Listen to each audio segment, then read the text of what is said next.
Hujambo mwanafamilia wa Mbayu TV, karibu sana katika YouTube channel yetu, mahali ambapo unayapata yote ambayo yanatokea kila siku na kila saa. Na mahakama ya hakimu mkazi Kisutu jijini Dar es Salaam leo hii siku ya Jumatatu Aprili 28 mwaka 2025 imesikiliza mapingamizi yaliyowekwa na upande wa utetezi katika kesi ya uchochezi na kuchapisha taarifa za uongo kwenye mtandao wa kijamii wa YouTube inayomkabili mwenyekiti wa Chama cha Demokrasia na Maendeleo Chadema Taifa Tundu Lissu, kesi iliyoendeshwa kwa njia ya mtandao ama unaweza kusema vicho. Msingi wa mapingamizi hayo unatokana na maamuzi madogo yaliyotolewa na mahakama hiyo Aprili 24 mwaka 2025 ya kuamua kuendesha kesi hiyo kwa njia ya mtandao, jambo ambalo linapingwa vikali na upande wa utetezi, kwani hata mtuhumiwa mwenyewe pia ameendelea kugoma kushiriki kesi hiyo kwa njia ya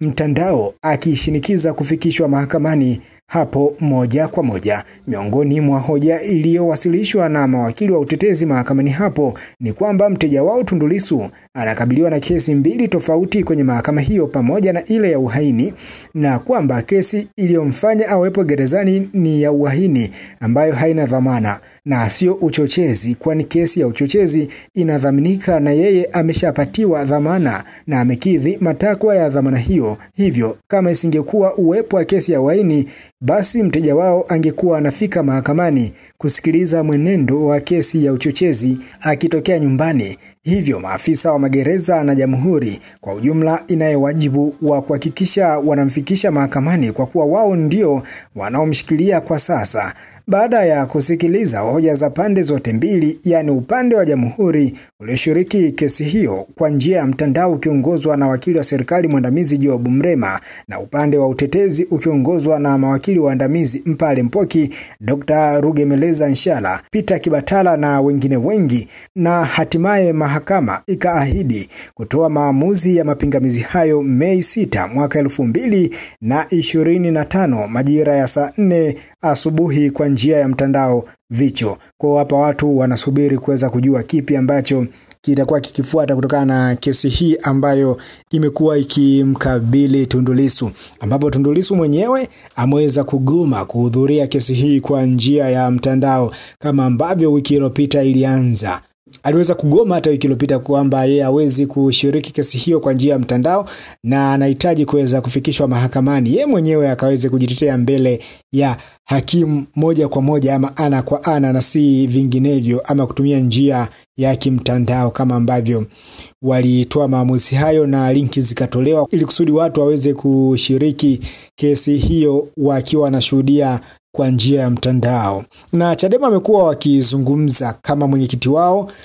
amewekwa ndani, basi wanahitaji aweze kufikishwa mahakamani, kesi yake iweze kusomwa mbele ya watu. Na swala hili limekuwa likiwafanya watu wengi sana kuweza kuibuka kwamba inakuwaje kesi kubwa kama hii, kesi ya uhaini, inasikilizwa kwa njia ya mtandao. Ni vyema kesi ya namna hii ingesikilizwa katika mazingira ya wazi ili kusudi iwe fundisho kwa watu wengine, watu waweze kuona namna gani mtu alitenda makosa yake na namna gani mtu huyo anakuwa anajitetea, ili kusudi kuweza kuwa wanajua makosa haya ni makosa makubwa ya kiuhalisia. Ukienda hata ukifuatilia katika vifungu mbalimbali vya kisheria utagundua kosa la uhaini ni moja ya makosa ambayo yana uwezo wa kupeleka ukanyongwa mpaka kufa endapo ukakutwa na hatia. Kwa hiyo ni vizuri maamuzi yake yakawa yanafanyika katika mazingira ya fair, na wanalalamika hivi Tundu Lissu mwenyewe pamoja na mawakili wake wa utetezi wanaamini kwamba